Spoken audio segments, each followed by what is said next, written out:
Okay, everybody, welcome back to another episode of Get Uncomfortable. We have a very special guest in studio today, Kayla Keep. Kayla, how are you doing? Good. How are you? Good. Thank you for coming on today. Yeah, I'm excited to be here. So what are we going to talk about today? Orofacial myofunctional therapy. Okay. Yeah. Tell us a little bit about what that is. So orofacial myofunctional therapy is essentially like physical therapy, but very specialized to the muscles of the face and head and neck and all that kind of stuff. So organizing muscle patterns for proper chewing, swallowing, breathing, all that good stuff. So, Fun stuff. Yeah. So we got connected initially because I did a video on breathing and like how improper breathing patterns are kind of messing people up. Yes. And it was actually something that I figured out for myself because I was having super bad tension headaches, like debilitating. And I was just doing some research and they were talking about your breath pattern, the way that you're breathing changes which muscles are used, which ones are turned on, the way the airway is functioning. And then you reached out and you're like, hey, you're dead on. Like, that's what I do. Yes. And so we had a meeting previously, and some of the stuff you had told me about, I was like shocked. Like some pictures we're going to throw up on the screen later, which you guys can go to YouTube if you're listening and see the videos and the pictures that we're going to post up. So we're going to get into some fun stuff. So let's start initially with, tell us like a little bit about who you are and what your current career is and kind of how you got to where you're at now. So my name is Kayla, obviously. I'm a registered dental hygienist. I first went to Kansas State University. I graduated there in 2014 with a degree in human nutrition. I minored in biology. And then I went on to dental hygiene school. I graduated from dental hygiene school in 2016, and I've been practicing ever since then in dental hygiene. I've had 2 kids since. I'm married to my husband of 8 years. And throughout my career as a hygienist, I always kind of felt like there was something missing. So in 2021, I went on to get a certification in functional nutrition. So I'm a functional diagnostic nutrition practitioner as well. Wow. And then in 2022, so my daughter was born in 2021. I had some issues with her. We'll talk about that later a little bit. And then I went on to get a certification in myofunctional therapy in addition to my hygiene license. So I've been practicing myofunctional therapy since last year, and yeah, so that's what I'm doing now. I love it. And when we talked, like, I can tell how passionate you are about it. You're like, I can't believe these people don't know this and they don't do the right things. Well, yeah, it's like I didn't know either. So I feel like, I could have way benefited in my life, from myofunctional therapy, and then my children as well. So if I didn't know it, most people don't know it, and I want to share it with as many people as I possibly can because it's life-changing. So I would agree, and I was shocked when we talked. Like, I didn't know the issues that are involved with it and what you guys can basically fix, right? And the issues or help that, with. Yeah, or help with, yeah. Right. Yeah. And I was shocked. Like, I didn't know that those issues were associated with certain things and what they did, but we're going to get into that a little bit too. So and I know you had said initially you felt like something was missing, and that's kind of why you went this route. What did you feel like was missing in the patient process? Yeah, so, I obviously think that oral hygiene is super important. There's a lot that goes on in the oral cavity that's connected to the rest of the body, contrary to what the general public believes about that. You can tell a lot about someone's overall health and well-being from just looking inside their mouth. And while I find that important as a hygienist, I just felt like I wasn't using enough of my brain power, with my patients. You can talk about home care until you're blue in the face a lot of times, and that goes in one ear and out the other with patients sometimes. And I just felt like I could have been doing more. So when this, kind of fell into my lap, I just felt like, wow, this is for me. This is what I was put on this earth to do, basically. So that's awesome. Yeah. And where did you get? Is it a certification or is it a licensure? Or? So you have to either be registered as a hygienist or a speech language pathologist or like a dentist or occupational therapist. One of those certifications are ready, and then you can go through the International Association for Orofacial Myology and get a certification on top of that license to practice myofunctional therapy. So okay, so if you're interested in doing this, that's where you go. Yeah. I wanted to make sure people knew kind of what we're talking about here. So you had said, like, in the email that you sent me, and I know we kind of touched on this at the beginning, but like some of the goals of the work that you do is to promote an optimal tongue rest posture, establish nasal breathing, promote optimal chewing and swallowing pattern, promote lip seal, and correct noxious habits. So I want to get into some of that stuff, how you actually do that, how you make that stuff happen. But before we do that, like, what would be some of the common reasons people would come to see? Like, what issues or problems would they be presenting with that would warrant seeing you? Yeah, so anything like mouth breathing, snoring, picky eating, speech issues, especially like a child that's been in speech therapy for, a certain amount of time or an extended period of time and not having a lot of success in speech therapy. Bedwetting, teeth grinding, crowded teeth, forward head posture, because that would be indicating that they're trying to open their airway by putting their head forward. Chronic sinus infection, ear infections, tonsil and adenoid issues, and there's more. The list goes on. But that being said, a lot of these issues are seen as like normal, or like this is just how it is kind of thing. Yeah. And so typically what brings parents in is, they've done some research on the internet, or they stumbled across something on Instagram, and they are concerned that their child has like a tongue tie or something like that. Or I'm getting a referral from a dentist is where I see these parents. So, when they come in for their initial evaluation and we're talking about all these things, they have to fill out their paperwork, and then we kind of go over that together. In the office, they're kind of shocked. The parents are kind of shocked that all of this kind of ties in together. So I know, it's wild. Like, I did not think so. Like, the forward head posture, obviously that's something that like I focus on in my world is posture, posture rehab and posture management. I had no idea that them trying to open the airway is what can kind of cause that forward head. Like, I have a forward head posture that I've been trying to work on, and I had no idea. But okay, so also we're gonna get into this later. The pictures of the faces that you had showed me, the people that you'd worked with, like the jaw structure change. I've been looking in the mirror after we talked the first time, and I was like, I totally have that. Like, my jaw is sunk back in, and I can just push it out a little bit, and it feels like I can breathe better. Yeah. So I'm gonna come work with you. For sure. I need to. Yeah. Okay, so the other thing I wanted to know, like, age-wise with kids, if parents are starting to notice some of those things or having some issues, or like you said, been going to a specific type of therapy and they're not getting a lot of benefit out of it, what is the ages that you work with? Like, the youngest, is there a cutoff? Yeah, so typically, myofunctional therapy is participatory. It's not something that I can do to somebody. It has to be something that they can actively participate in. So as soon as a child is able to sit and follow directions, that would be a great time to start.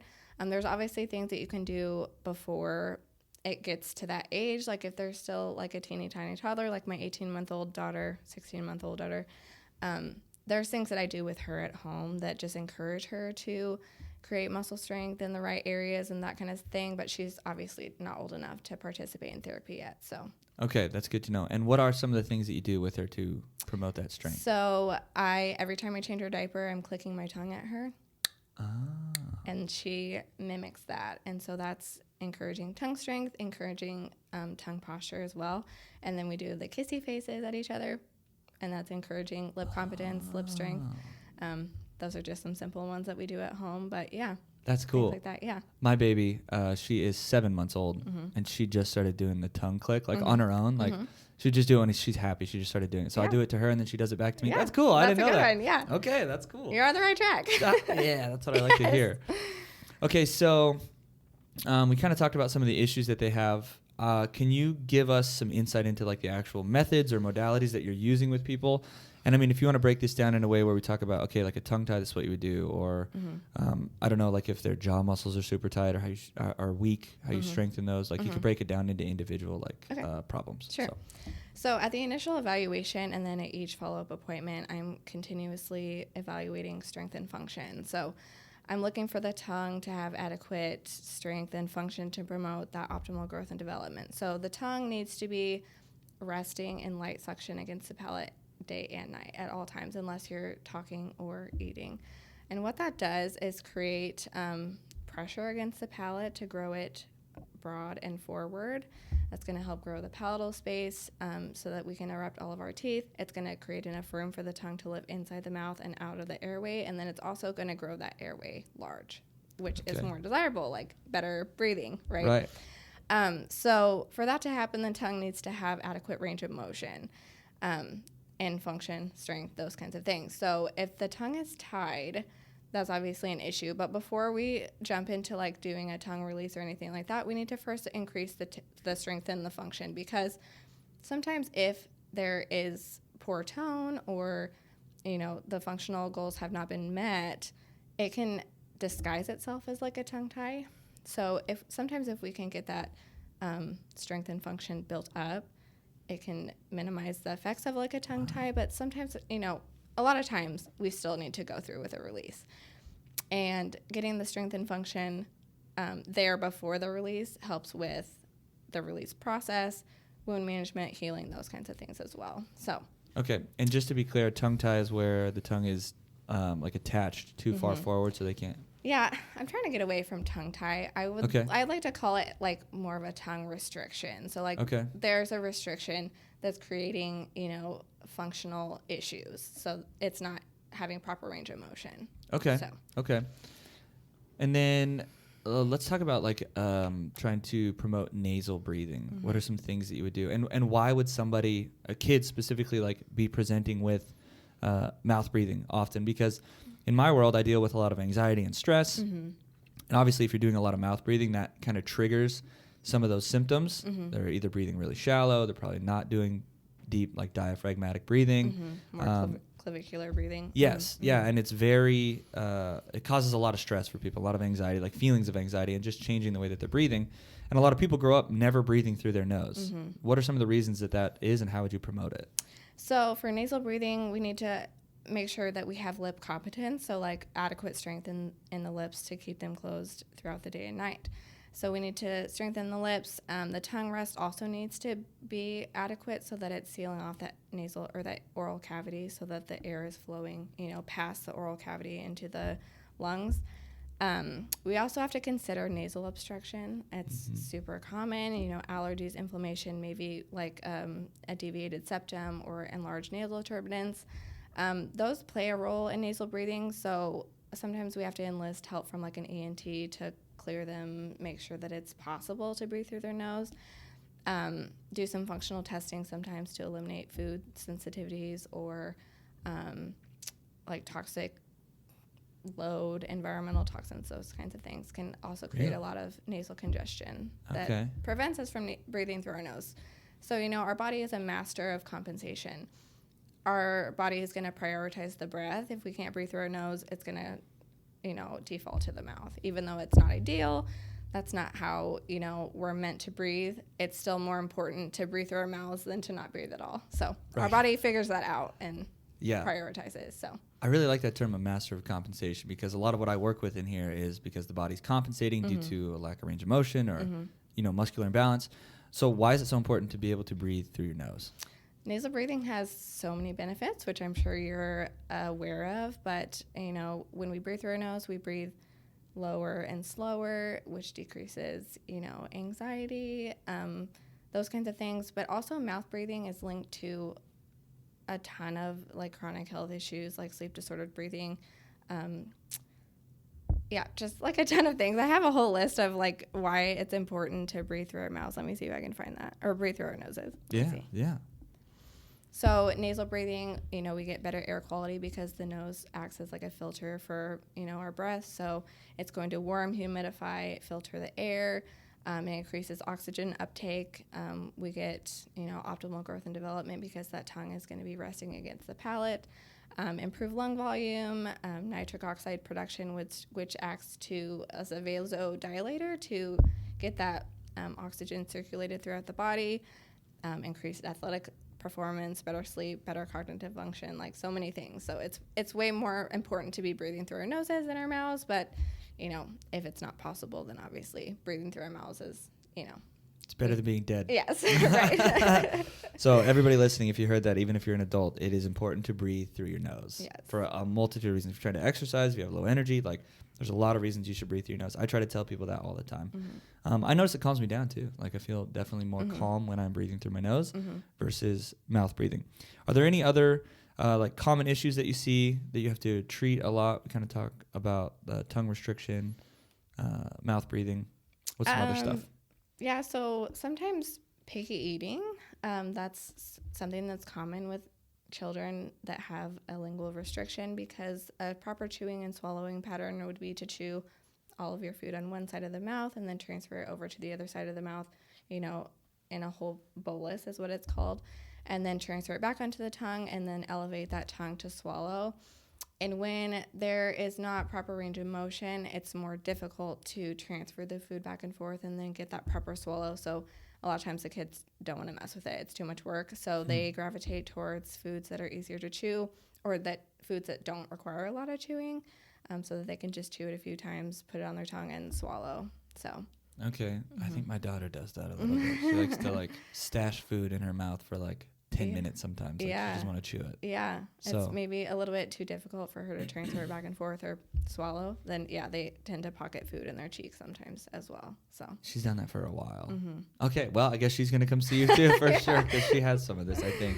And then, so like, what are some of the foods? This I thought was interesting. We kind of touched on too, like the general recommendations of like, don't let your young children eat hard foods, or, like nuts, things like that. Yeah. So what are the recommendations that you hear that you're like, I don't like to follow that? Yeah. So a modern child's diet consists of like, squeeze pouches, goldfish crackers, chicken nuggets, and hot dogs. And none of those foods require a lot of chewing, if any chewing. We are meant to chew. Chewing has lots of benefits. It's going to build that facial musculature, which, the stronger the facial structure, the better the bony structure is going to follow, because form follows, function. So if we have better function, strength of that facial musculature, we're going to grow that palate wider and forward, all important things. And so we're meant to chew. Chewing also increases saliva input into our food. So the more we chew, the more saliva gets intermixed, which is our first stage in digestion. So, we want to be mixing our food with that saliva to break down, it's got salivary amylase, which breaks down carbohydrates, lingual lipases, which breaks down fats. So that first stage of digestion is in the mouth, mechanical and chemical. So, the more we chew, it's better for us because it builds musculature, and then it also mixes with that saliva. And so none of the foods, that our children are eating are requiring much. So they're not getting, the benefits of chewing. But a peanut butter sandwich to me is just as much a choking hazard as like an almond or a whole apple. And I get that we need to, I get the recommendations on why we, need to cut up our kids' food so that they're not choking. But, we have to kind of offset that somehow. We need to maybe just watch them when they're eating and feed them foods that are going to help them, in the long run, because a lot of times these processed foods have a lot of ingredients in them that we shouldn't be feeding our kids anyway. So all the colors and dyes and artificial whatever. I mean, there's a lot. I talk about that on here a lot, so the people that listen to this know that one for sure.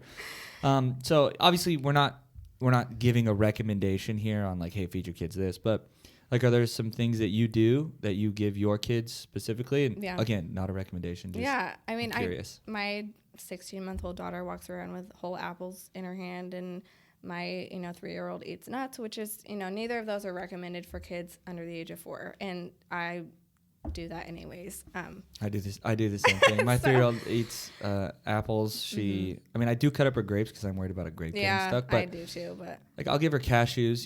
Kind of a softer nut, but it's a whole nut still. Like walnuts, pecans, like. And meat. Meat is a big one. Yeah. I do cut it up into pieces that are easier for them to chew, but it's still getting them to chew and working on that musculature. So meat's a big one. I give them raw carrots, raw vegetables, those kinds of things as well. So. That's a good idea. The raw carrots, I haven't thought about that one. Okay, so that's some things that like I'm going to start implementing too with my kids for sure. A little more meat, definitely. So now I think we'll move on to some of the pictures, the before and after pictures that you had showed me. Sure. So we might throw those up on the screen here so we can see them. And I mean, really, I was shocked to see the difference in the facial structure and the jawline. So it's crazy. Like, I could not believe it. Yeah. The difference in facial structure. And like I said, I think I have that too. Like, I think I could definitely change some of that. So what was it that you were doing to kind of get these changes to happen? Like, what changed? So this picture on the bottom is not mine. I found this one on the internet. This is just an example of like why it's important to have, adequate space inside the oral cavity because, as you can see, this patient has their mouth closed, but this tongue doesn't have enough room to live inside the mouth, and instead it's living inside the airway. So it's pretty completely closed off. So you can imagine that this is, someone that would be snoring, someone that would be, breathing through their mouth because they would have to open their mouth to get that tongue out of the airway. This top one up here is just showing this difference in the size of the airway. So in this one, the jaw is set back. So this would be like a class 2 occlusion. And this patient had a tongue tie release and then myofunctional therapy just to train the muscles and everything to move forward. And you can see how that opened up the airway quite a bit right there. Wow. That's a big difference. Yeah, pretty big difference. And then this is that same kid, I think. Okay. You can see the jaw set back and his lips are open. So this would be a mouth breather. Okay. So after the tongue tie release and the myofunctional therapy, he was able to bring his jaw forward, get that lip competence. Everything was closed, and you can see how much better his posture looks. Yeah. And just like facial symmetry as well, just everything looks more. It just looks healthier. It just looks like a healthier kid. Yeah. In general. So I agree. That is wild. That blows my mind. Like on the left, the before I don't know if I would think immediately like something's wrong, quote unquote. But the right is like, oh, that's a huge difference. That like blew my mind. And this is what made me think, like, as I was looking in the mirror, I was like, I think my jaw is like literally set back. And sometimes I snore at night. It's wild. That's wild. So you said you were doing some muscular strengthening to like kind of help shift everything forward. What does that process look like?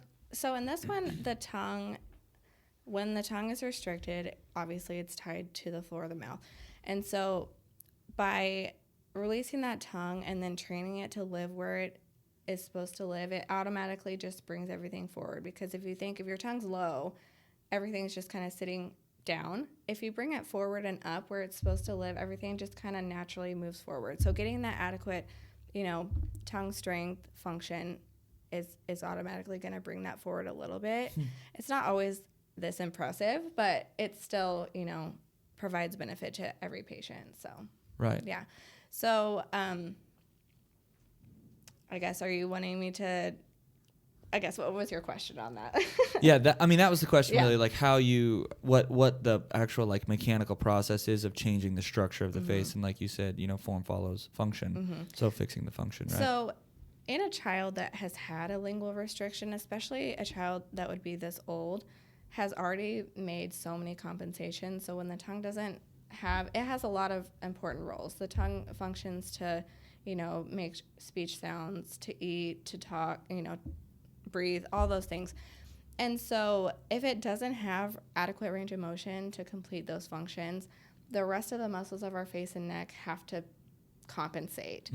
And so getting the tongue isolated, so that's usually typically where a treatment plan starts, is isolating the tongue, so stabilizing the jaw so that it can't move and making the tongue do all the work by itself. And so that's going to increase the tongue strength in isolation, and it's going to release the tension in the rest of the face because the tongue is now doing what it's supposed to be doing. Okay. So is it, I was always wondering about this, is it normal to have like a little bit of like an underbite? Is that what you want, or should the teeth come together perfectly? Like what's optimal? Optimal is, class 1 occlusion. Everything should be, the front teeth are going to set in front of the bottom teeth just a little bit by like 1 or 2 millimeters or 3. Okay, so pretty minimal. I used to suck my lip when I was a kid all the time, and I think it pushed my teeth back a lot, and I had braces, I had all of that, but I still have like one wonky tooth that like popped out of place because my mouth is probably too small. I had to get my wisdom teeth removed, obviously at one point. So I'd always wondered like if doing that sucked my jaw back in because maybe it was like creating some sort of an occlusion. Yeah, that's possible. Yeah. Interesting. So I probably do have it. It's crazy. Okay, so now I kind of want to get into, you have gone through a journey, and you came in today and you're like, we know we had talked about the gap in your teeth and you have braces today and you didn't before, and you were working on expanding your palate, right? Mm-hmm. So let's get into that journey a little bit. Okay. Show me some of your scans here and the palate and why it's important to do this. Okay. So these scans are mine. So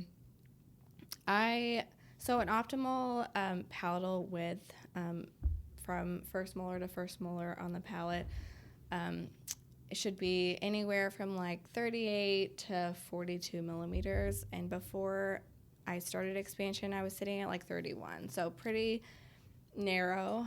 I have a picture of my palate before. I don't know if you can see that. Yeah. So it's pretty narrow. Yeah. It's got more of like a V shape instead of a desired U shape. Okay. You can see my tongue was resting at the bottom of my mouth in the scan. All this empty space up here is just negative space. I didn't have my tongue resting where it should be. Again, on this picture on the right is the same. Okay. Negative space. But you can see how vaulted my palate is. Yeah. And so the maxilla, which is the palatal bone, is also the floor of the nose. So if our palate is too narrow, our nasal cavity is also narrow. So in this middle picture, you can see that my nasal passages are extremely narrow and also deviated to the side. So when we don't have that pressure from the tongue to grow that palate broad and forward, instead we're growing it, high and vaulted. And we have this, septum in the middle of our noses. And sometimes, when that's growing that way, it doesn't have anywhere to go. So what happens is it starts to deviate. So that happened with me. I did have surgery. So as a child, I was a chronic mouth breather. I had chronic sinus infections, the whole deal. At the age of 8, I believe, I had my tonsils and adenoids out. That was supposed to fix the issue. That didn't really fix the issue. I continued to have chronic sinus infections. I'm still mouth breathing, the whole deal. At the age of 17, I had a turbinate reduction. So my nasal turbinates were large. They said, okay, well, this is the issue now. And so I had, surgery on that. Continue to have sinus infections, allergies, like the whole deal. And so it wasn't until after I had, the issues with my daughter, I went through the myofunctional training, that I was like, holy cow, this was me. Like all these issues as a child, like that was me. And it wasn't until then that I learned what like the stem of all my airway issues had been. And so at that point, I was like, man, I have to fix this for myself. Like I'm going to be recommending this kind of thing to my, patients. I'm going to do it for myself first. So at the end of September, I started the process of palatal expansion and went in and got this lovely expander. When you're an adult, it's a little bit more difficult to expand the palate, so it's more, extensive. So in my palate, they used, the orthodontist that I'm seeing, used mini implants to anchor the expander into my palate. Okay. So there's 2 implants on either side of my palatal suture. And so I turned the expander for 12 days, and then he said, I need to rest with that time under tension. So I rested for a month, and then I started turning again in the middle of November, and I turned an additional 20 times, and so I got a total of 7 millimeters of expansion. Oh, wow. Yeah. So I think I'm sitting right around like 38 millimeters, which I would have liked to go another couple of millimeters. However, you can't really expand the mandible, so I'm kind of limited by that. Since I didn't get the growth in my younger years, I have to kind of just stop here, because how we expand the mandible at this point is just to upright the teeth. So my lower teeth are kind of lingually turned down. They weren't able to grow adequately because my palate was too small, and typically the growth of the palate is what determines the growth of the mandible. So, okay. So what we're doing next is going to be, I'll get brackets on my lower teeth to upright my lower teeth, and they'll line up better. So, wow. Yeah. That's crazy. That's like a wild change. Yeah. You can clearly see. Yeah. You turned it 20 times. I turned it 35 times. 35 times. Yeah. That sounds like a lot to me. you said those are implants. Like, what are they attached to? Like, they put it into the bone? Mm-hmm. Whoa. Yep. So it was like a surgery to get that in, It right? wasn't actually. No? In office, it took like in less than an hour. No kidding. Mm-hmm. Was it, did it like change the way you eat? Was it an inconvenience? Like, how did it feel? So I went into the appointment expecting it to be horrible. Yeah. I was expecting lots of blood, lots of pain, lots of everything, and it was really kind of a piece of cake. I went in and he numbed up my palate. There's no nerves in the bone, so I didn't have to worry about that. It was just the nerves of the palatal tissue that we had to worry about. So numbed up the palate, and then he just hand cranked him in with, like a mini socket wrench, basically, used in dentistry. And yeah, they went right in, and it did. The weirdest thing that happened when he was putting them in is they went into my nasal cavity, which was expected, and it kind of irritated my tissue in there, so I couldn't stop sneezing. We had to take a break for like 10 minutes while I sneezed. While you were doing it, while you were getting put in. Yep. But there was a lot of pressure immediately. Like, he set me up after doing all 4 implants. He set me up, and I was like, holy cow, like a lot of pressure in my face, just like all over. I went home, and I took some ibuprofen, and I was expecting to just like have a horrible night, wake up in a ton of pain the next morning, and I woke up the next morning fine. Wow. So, that's awesome. Mm-hmm. So not like a terrible procedure. No pain. I mean, the palatal tissue was a little sore for a couple of days. I have like a water pick that I use to rinse it out. The most inconvenience that it's been is that, food gets caught in it after every meal. I have to rinse it out after every meal. And, I can't rest my tongue up against my palate, obviously, because it's in the way. But do you still have it, or is it out now? It's still in. Really? Mm-hmm. How long do you leave it in for? So the palatal suture split, and that bone needs time to fill in. Okay, that was my next question. Probably March or April is when I'll get it out. So what will be the total time that you've had it in for then? I got it in September, so like typically 6 months or so. That's not that bad. Yeah, it's really not horrible. No. So it causes the bone, the suture, to separate a little bit, and then the body refills the bone back in, right? And that's what and then it will stay, obviously, with new bone tissue laid down. Right. Wow. That is wild. How did they figure this out? That's so crazy. I know. So what have you noticed doing this? What benefits have you found from it? So before doing the expansion, I don't think I ever slept a day in my life with my mouth closed, and I'm able to do that now. I do lip tape. Okay. But I am able to sleep all night with my mouth closed, which is awesome. And I wake up and my tongue is at the roof of my mouth where it should be, which is, I have never experienced that. And before doing this, I never realized how much effort it was to breathe through my nose. Like, I could do it, and I did do it throughout the day because I had kind of trained myself to breathe through my nose, but just like so much tension in my chest from working so hard to breathe through my nose. And now that it's so much easier, I have realized, how much I had to work before. Wow. So I think I have to do that too. Yeah. I can breathe better if I scrunch my face up and pull my nostrils up. I have to force it sometimes. Yeah. I mean, obviously this whole that's not fun.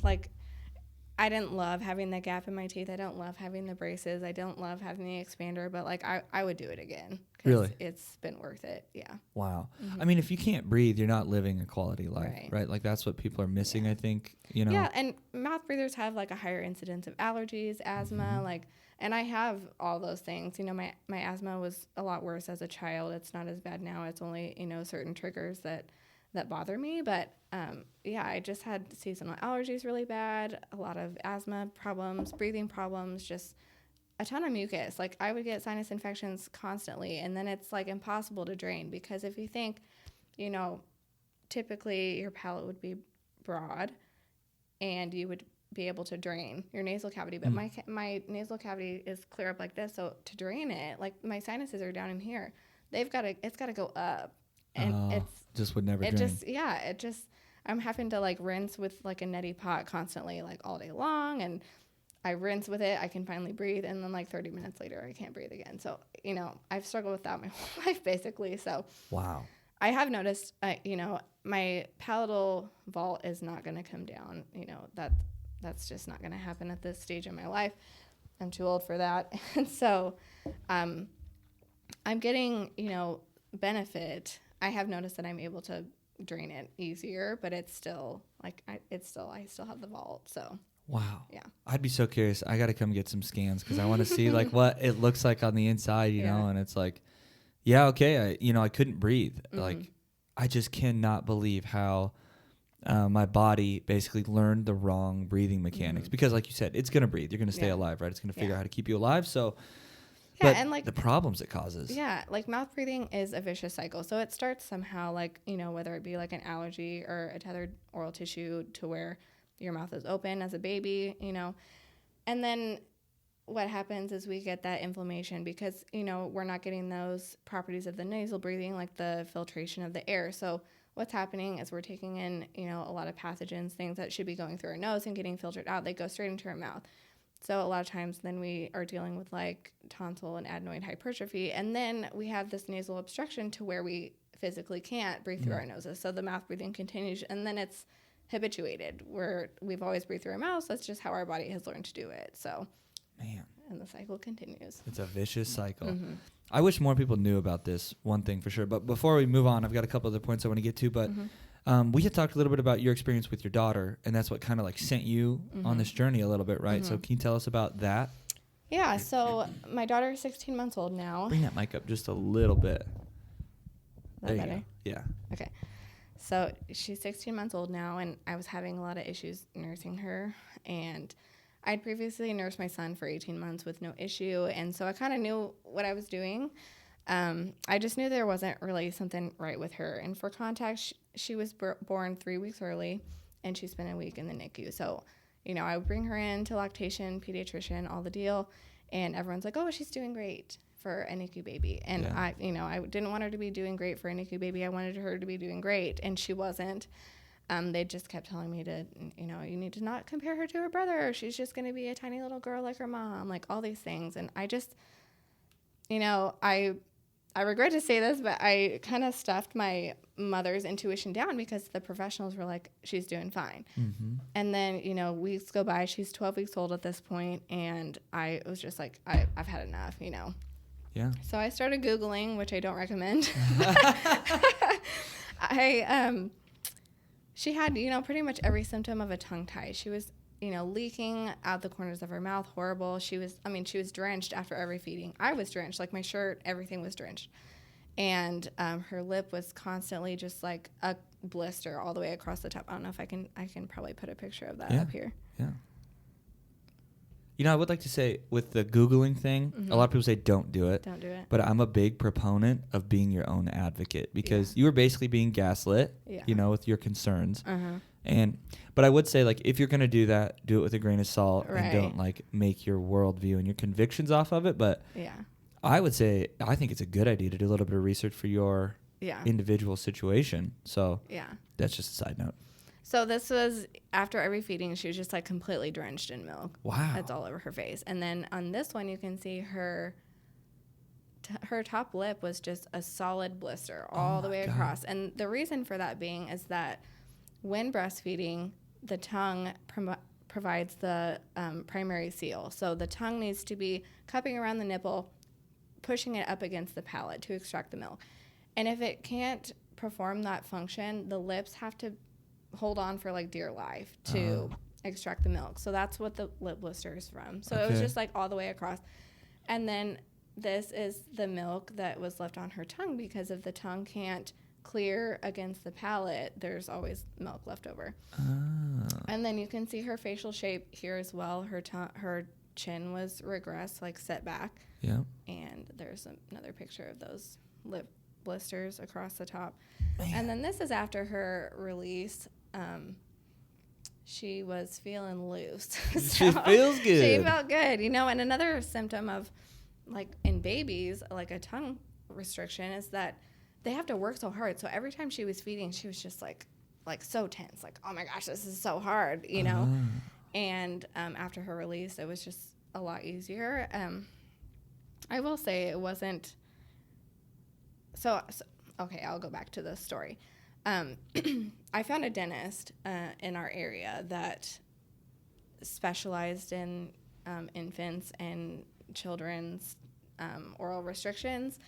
And so I had her evaluated. She had a pretty significant lip tie and a posterior tongue tie. I went ahead and had them both released, and I saw immediate improvement. However, I will say that it wasn't like a magic wand by any means. So I spent the next couple of weeks on the internet, again, trying to piece together ways to help her improve her, strength and function with her new range of motion, because she had already spent, in utero and then 12 weeks on the outside sucking improperly, like the wrong way. And so she has this new range of motion, and she had to relearn how to do it the proper way. So that dentist, she knew I was a hygienist. She had mentioned myofunctional therapy to me. She says, hey, have you ever considered this? And I hadn't. So after the dust settled, she was doing much better. I went back to work, those kinds of things. I started taking a lot of CE in airway and myofunctional therapy, and I was just like, holy cow, like my mind is blown, Yeah. And so I couldn't let it go. That was when I started my training in myofunctional therapy, but I didn't want, that experience with my daughter. I just kind of felt like I didn't know where to go. Like I didn't know how to help her. And so I wanted to be that help for other parents that are going through that with their kids. So that's so cool. That's why I wanted to have you on, because it was like, more people need to hear about this. And like, I didn't know about this. I didn't know this was a thing. I didn't either. I had no idea, And I want to like spread the word a little, because even adults are dealing with this. I have adults who come in and they can't breathe well. I just had a lady come in.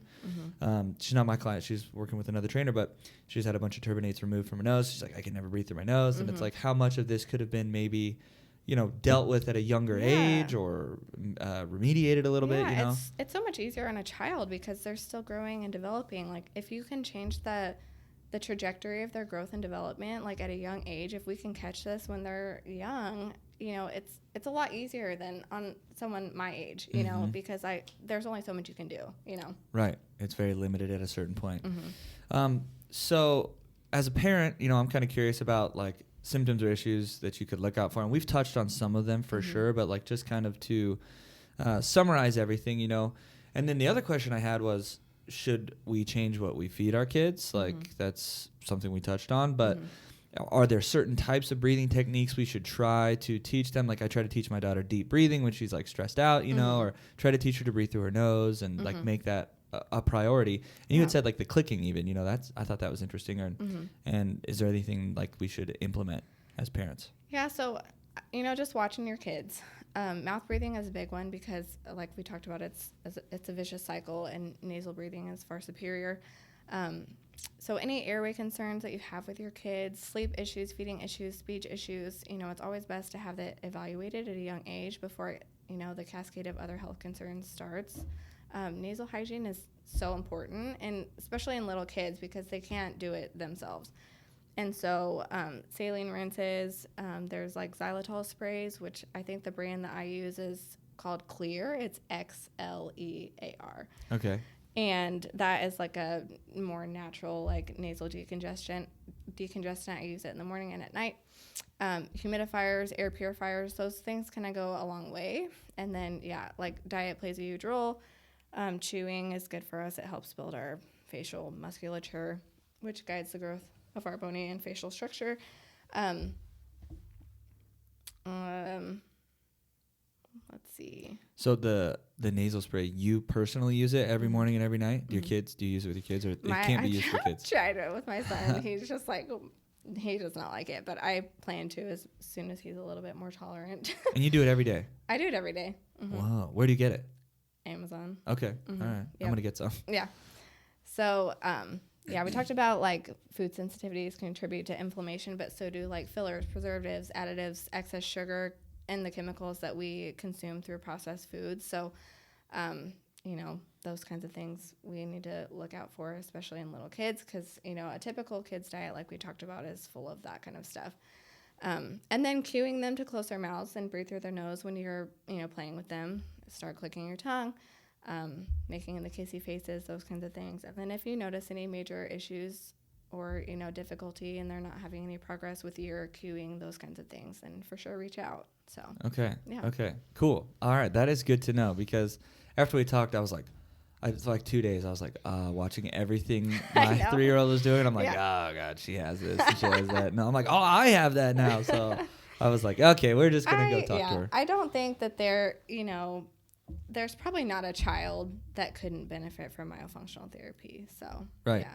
Right. Yeah. And that, like, I thought that was interesting that, you said the processed foods and the ingredients in those foods, like, can have a detrimental effect on literally your facial structure, the way your tongue works, the way you breathe, like all of that. And people never associate what they're eating. Like most of the people, I would say probably 90% of the people that I work with, they know they should eat meat and fruit and vegetables and nuts and seeds and reduce sugar and all that, but they don't ever attribute like the issues that they're having to the food that they're putting in their mouth or the lack of good food they're putting in their mouth, or they're not drinking water, or they're not breathing right. Like they never attribute that together. So I think that's important for people to understand, because that's something anybody can change. You can literally control what goes into your child's mouth and what goes into your mouth. And it just takes a little bit of conscious effort. Another thing with children, like little children, is a pacifier. And I am not here to like demonize a pacifier. Like I used one with my son for 2 years. My daughter never took one. It is the most widely used oral appliance, a pacifier. And what does that do? It prevents the tongue from resting against the palate. So I don't like to see children, especially like toddlers, walking around with a pacifier in their mouth all day long. Right. If you want to use a pacifier, I'm not here to tell you what to do, but it's best practice to, soothe and remove. So to let them use it for a short time and then take it out as soon as they're, they don't need it anymore. And then, Okay. But that's a good tip. it's preventing that tongue from doing the work that it needs to be doing. Yeah. Which is building that palatal structure. So. Wow, I did not think about that. Yeah, we use a pacifier for our baby, but we take it out, or she usually spits it out. Like when she falls asleep, when she's done with it, she's done with it. She doesn't like to keep it in. Yeah. So that's good. Okay, so the last thing, in a perfect world, how would you integrate orofacial myofunctional therapy into the patient care process? Like when, how? Because we had talked about how people might not even know. Like you didn't know initially. I didn't know about this. In a perfect world, if I gave you a magic wand and you could say this is how it'd be integrated or presented to people, when and how, and give me that breakdown. Yeah, so like I talked about, it's participatory. So ideally, as soon as the child can sit and follow directions would be a great time to start. Therapy programs can range in time from like 12 weeks to, a couple years, depending on other interventions that are necessary. So like if a child needs expansion, or if they need some type of like a tongue release or speech therapy, or, issues like ENT kind of stuff. Those are going to be like, we would take breaks in therapy to complete those type of things, come back to it once, we're ready. So a straightforward case where the child and the parents are very motivated and, active in the therapy, we can achieve all functional and strength goals in about 10 to 12 weeks. So wow. Yeah, it's not a long period of time. I've gotten a little bit of pushback from some people like, wow, that's going to take forever, but that's such a short blip in time, in my opinion. Yeah, that's such a small part of time. So like in your process where they just kept saying like, oh, she's doing fine for a NICU baby, she's doing this and that. If you could revamp how that process worked, and like if they would have said, hey, something to look into, was that something that you would like to have like worked into the process of becoming a parent, Yeah. Have that like what, at the hospital, at the OB office, or what would that look like for you? Yeah, I mean, like I feel like we're kind of working towards that. So like lactation is becoming more aware of like lingual restrictions and lip ones as well. And so I think in the hospital, even I met with lactation with both of my kids, and if that was something that I was struggling with right away, I would have liked that option presented to me. Instead, when I brought it up, it was more like, oh, I've had some patients do that and had no success, and it's expensive, and don't waste your time. So I wish that would have been different, because I could have done it earlier. She was already 12 weeks old. She was wiggly. After you do a lingual release on a baby, you have to stretch the wound for like 3 weeks. every, Wow. like 4 to 6 times a day, depending. And so it would have been much easier on a younger baby, obviously, that wasn't so wiggly and alert and whatever. But yeah, Okay. Well, that's now, what it is. if you're listening to this, you know about it now. Yeah. And if you're going to become a parent soon, look into this for sure. So the last thing, tell everybody where they can find you, find out more about you, where they can maybe learn more about this process or reach out to you. Yeah. So I have an Instagram. It's at Prairieland Myo. And I have a website. It's prairielandmyo.com. I think I also have a Facebook page. It's Prairieland Myofunctional Therapy. So Nice. I'm all over the place.